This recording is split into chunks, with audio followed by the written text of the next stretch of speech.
የሶቪየት ህብረት አምባገነን መሪ የነበረው ጆሴፍ ስታሊን የአንድ ሰው ሞት ሀዘን ነው፣ የአንድ ሚሊዮን ሞት ግን ስታቲክስ ነው ይለናል። The latest ISIS video delivered a clear and direct threat to Christians in the Middle East. You will not have safety, even in your dreams, until you embrace Islam.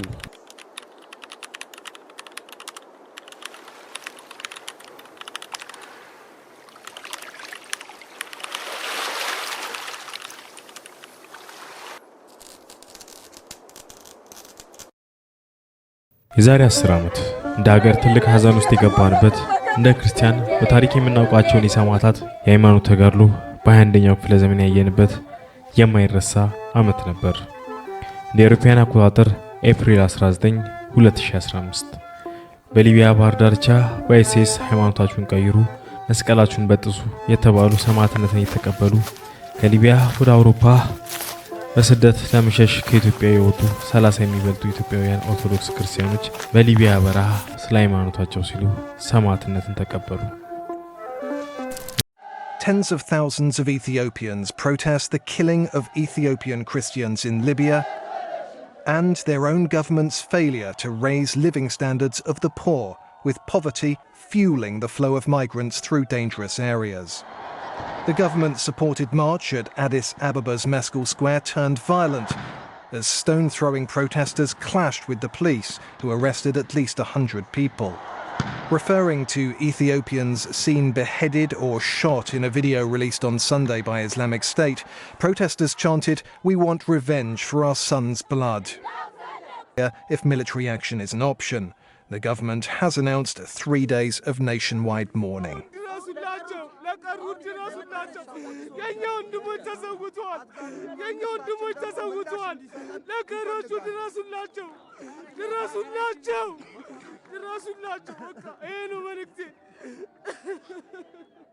ኦርቶዶክስ ክርስቲያኖች ሰማዕት ከመሆናቸው ከሁለት ወር በፊት በተመሳሳይ ፌብሩዋሪ 15 2015 የግብጽ ኮፕቲክ ኦርቶዶክስ ክርስቲያኖችም በሊቢያ ባህር ዳርቻ ላይ በአይሲስ ታጣቂ ቡድኖች አንገታቸውን ተቀልተው ሰማዕትነትን ተቀበሉ።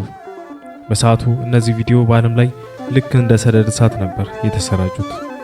ኢትዮጵያ ኦርቶዶክስ ተዋሕዶ ቤተክርስቲያን ለሃይማኖታቸው ሲሉ አንገታቸውን ለሰይፍ ለሰጡ ደፋር ወጣት ክርስቲያኖችን ቅዱስ ሰማዕታት ብላ በማወጅ ሚያዝያ 11 የእነዚህን የቅዱስ ሰማዕታት ቀን አስታውሳ ትውላለች።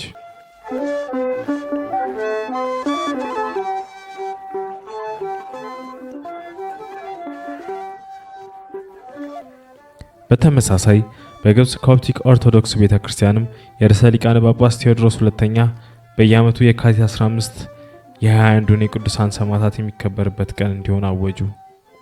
የ21ዱ ሰማዕታት አስክሬንም ወደ ግብጽ ተመልሶ ለሰማዕታቱ ክብር በተሰራው ቤተክርስቲያን አርፎ ለምእመኑ ክፍት ተደርጓል። While the world saw their deaths, their families felt the loss of fathers, brothers, and sons.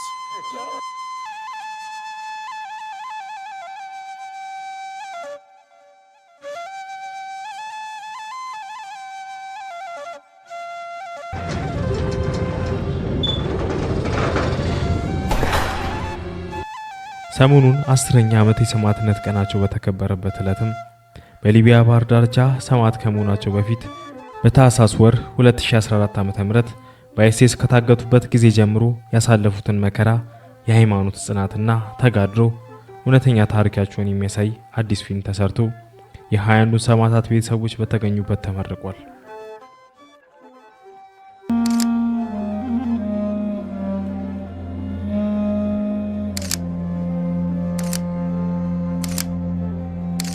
ፊልሙ የ21ዱ ሰማዕታት በወቅቱ የነበረው እውነተኛ ታሪክ ለመጠበቅ ሲባል በዓለም ዙሪያ በተውጣጡ ወደ 100 የሚጠጉ የኪነ ጥበብ ባለሙያዎች የተሳተፉበት ሲሆን የፊልሙ አዘጋጆችም ከቤተሰቦቻቸውና በሰዓቱ ከነበሩ የተያዙ የአይሲስ አባላቶች በተሰበሰበ መረጃ የ21ዱ ሰማዕታት እውነተኛ ሰማዕትነት ታሪክ፣ የግብጽ ኮፕቲክ ኦርቶዶክስ ቤተክርስቲያን መንፈሳዊ ስዕላትንና ሰማዕትነትን ለማሳየት ሲባል በዚህ መልኩ በአኒሜሽን ተዘጋጅቶ ለምርቃት በቅቷል።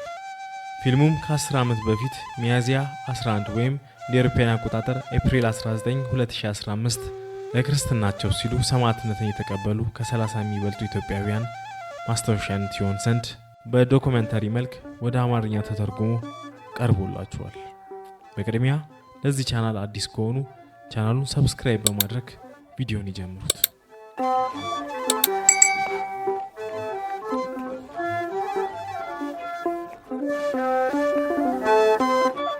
ፌብሩዋሪ 15 2015 ላይ 21 የግብጽ ኮፕቲክ ኦርቶዶክስ ክርስቲያኖች በሊቢያ ባህር ዳርቻ ላይ በአይሲስ ታጣቂ ኃይሎች ሰማዕት ሆኑ።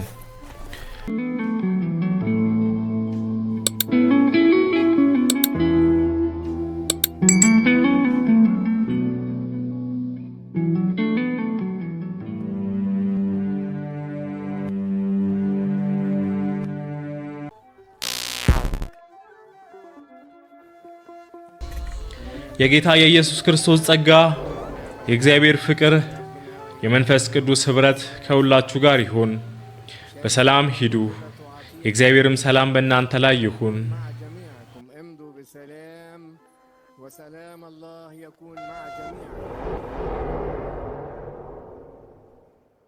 በ21ኛው ክፍለ ዘመን መጀመሪያ ላይ ክርስቲያኖችን ከሰሜን አፍሪካ ለማጽዳት የአይሲስ ሽብር ቡድን አገዛዝ ጀመረ። ከነዚህ ውስጥም አንዱ የግብጽ ኮፕቲክ ክርስቲያኖች ናቸው።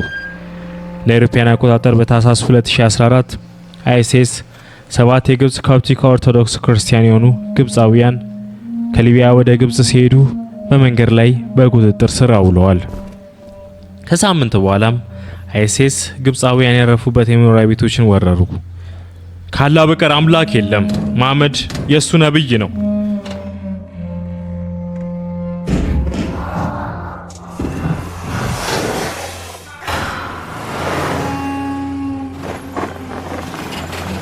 ባረፉበት 13 ተጨማሪ የኮፕቲክ ክርስቲያኖችን ማረኩ።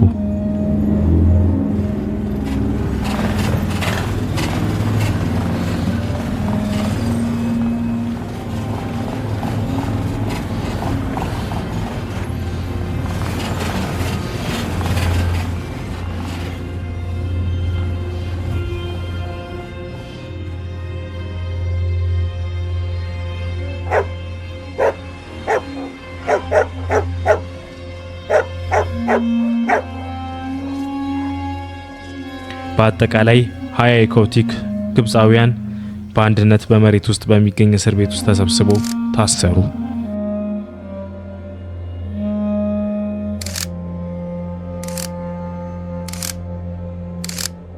ከጋና የመጣው ማቴዎስን በተመለከተ አንዳንድ ግራ መጋባቶች ተፈጠሩ።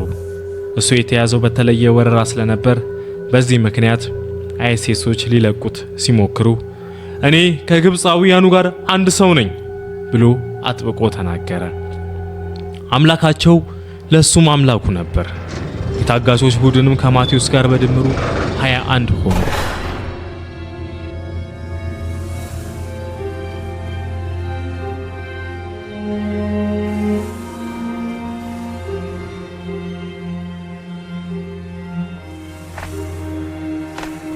በመጀመሪያዎቹ ጥቂት ሳምንታት 21ዱ ታጋቾች ንጹህ ምግብና ውሃ ተሰጥቷቸዋል። አይሲስ ሃይማኖታቸውን ለማስቀየር ሞከሩ።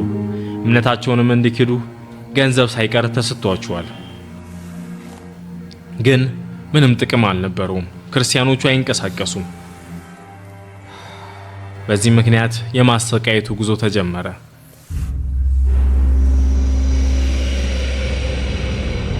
በል ቀጥል፣ ተንቀሳቀሱ፣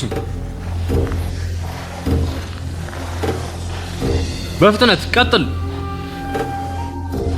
ክርስቲያኖች ወደ ባህር ዳርቻ ተወስደው በከረጢት ውስጥ የሚከብድ እርጥብ አሸዋ ለመሳብ ተገደዱ። ፍጥነት፣ ተንቀሳቀሱ።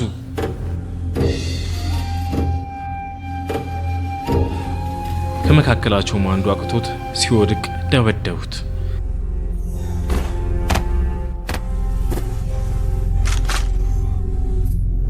ይህ ሁሉ መከራ ምን ዋጋ አለው? ሃይማኖታችሁን ብትክዱ ይህ ሁሉ ያበቃል። ኢየሱስ በሁሉም ስለ ስሜ የተጠላችሁ ትሆናላችሁ፣ እስከ መጨረሻ የሚጸና ግን እርሱ ይድናል ብሏል አለ። አንተ ሰው የሚያድን ማንም አይመጣም እያለው በያዘው ሰደፍ ጭንቅላቱን መታው።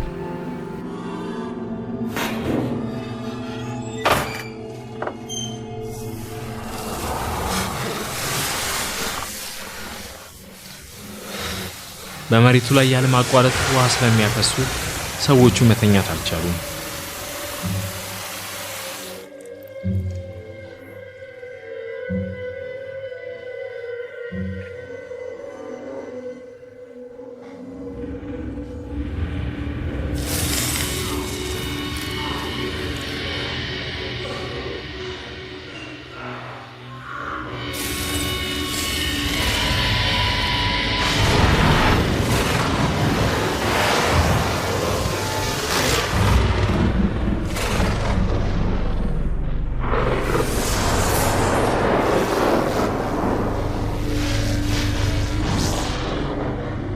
እግዚአብሔርም ከነርሱ ጋር ነበር። ብዙ በተሰቃዩ መጠን እምነታቸው እያደገ ሄደ። አንድ ቀን ሌሊት ታጋቾቹ በአንድ ድምፅ ኪርያላይሶን Lord have mercy, Lord have mercy ኪርያላይሶን ጌታ ሆይ ማረን፣ ጌታ ሆይ ማረን እያሉ ደጋግመው ጸለዩ። ከዚያም መሬቱ በድንገት መንቀጥቀጥ ጀመረ። አይሴስም ፈርተው ሮጡ።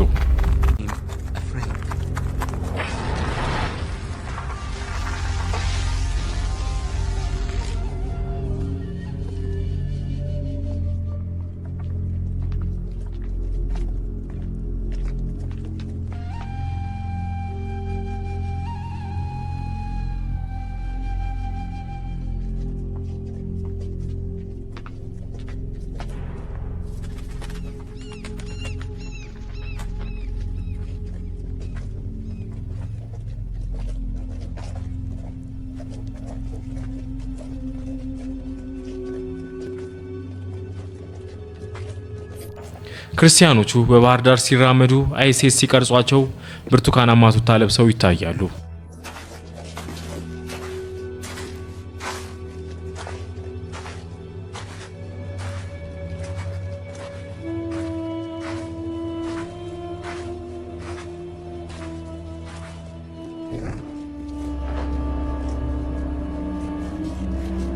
አንዳንድ ጊዜ አይሴስ እንግዳ የሆኑ ፍጥሮች በክርስቲያኖች መካከል ሲራመዱ አይተዋል።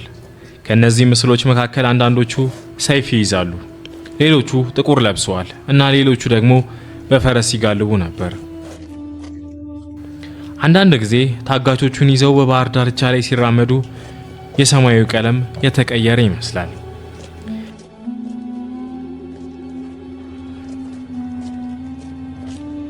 እነዚህ ሁሉ ነገሮች በአይሴስ ልብ ውስጥ ፍርሃትን ፈጠሩ። ከክርስቲያኖች ጋር የነበሩት አይሴስ ሳይገድሏቸው ክርስቲያኖችን ለመግደል ይጨነቁ ጀመር። አይሴስ ክርስቲያኖችን 3 ጊዜ በተለየ ቦታ ቀርጸዋል። ወደ ባህር ዳርቻው ሲደርሱ የመጨረሻው ለ3ኛ ጊዜ ቀረጿቸው ነበር። ክርስቲያኖችም ወደ ሰማይ እየተመለከቱ ወደ እግዚአብሔር ካቀረቡት ጸሎት በስተቀር ምንም አልተናገሩም።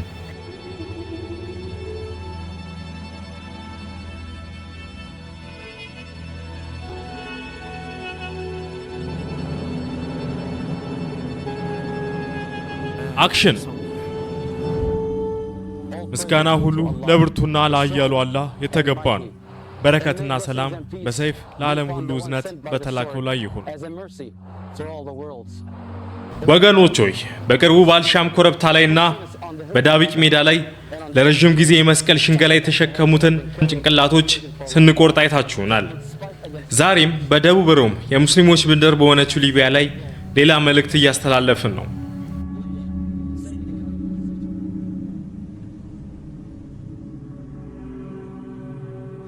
ጌታ ሆይ ማረን።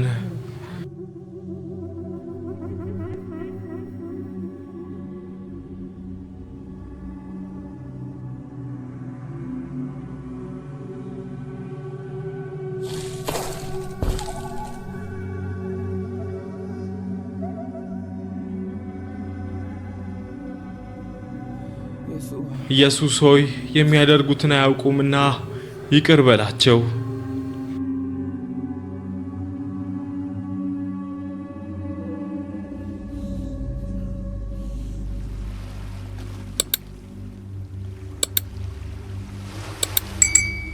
አይሴስ አንዳንዶች እምነታቸውን እንዲክዱ በማሰብ ሰዎቹን አንድ ባንድ አረዷቸው።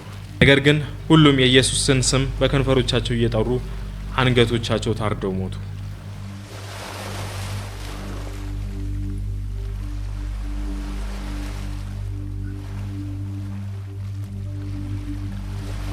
እንደ አውሮፓውያን አቆጣጠር የካቲት 15 2015 አይኤስኤስ የክርስቲያኖችን አንገት ሲቀሉ የሚያሳይ የ5 ደቂቃ ቪዲዮ በዓለም ላይ ልክ እንደ ሰደድ እሳት ተሰራጨ። ድርጊቱም በሙስሊሞችና በክርስቲያኖች ተወገዘ።